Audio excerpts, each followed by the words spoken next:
My question is to the Minister for Employment and Workplace Relations. How is the Albanese Labor government supporting low-paid workers to earn more and keep more of what they earn, and what approaches have been rejected?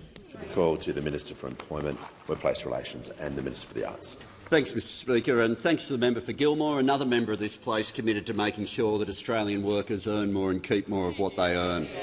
A big part of that is the government's approach to the annual wage review.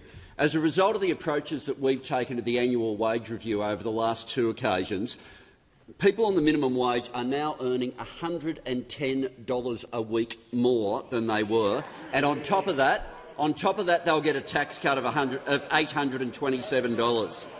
This year, the government again, the Albanese Labor government again, will argue that low-paid workers should not be going backwards.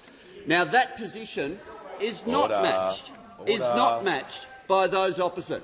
Those opposite who call out right now real wages, not acknowledging that for the last 3 quarters we have had real wages rising, and also not acknowledging that after the Leader of the Opposition told business, "Go out and make the case for me," what's the next thing business does? Call for a real wage cut. That's what they've now called for. The 2% claim that has been put forward for business now is a real wage cut. Exactly their actions after they get the rant from the Leader of the Opposition telling them you need to go out there and go harder. What would that real wage cut mean, occupation by occupation? Already we know those on the minimum wage are getting a tax cut of $826 a year that those opposite did not want them to get. But now they would also get a $600 a year real wage cut if that 2% claim is what happened. Already we know a cleaner on award conditions is getting $1,047 a year extra on tax cuts, but the wage cut, they didn't want them to get the tax cut, and now there'd be a wage cut of $620 a year for a cleaner. For a retail worker, $640 a year wage cut in real terms. Those opposite want people to work longer for less, and it's no different to what they did. What they're pursuing now in opposition is matched by what they did in government.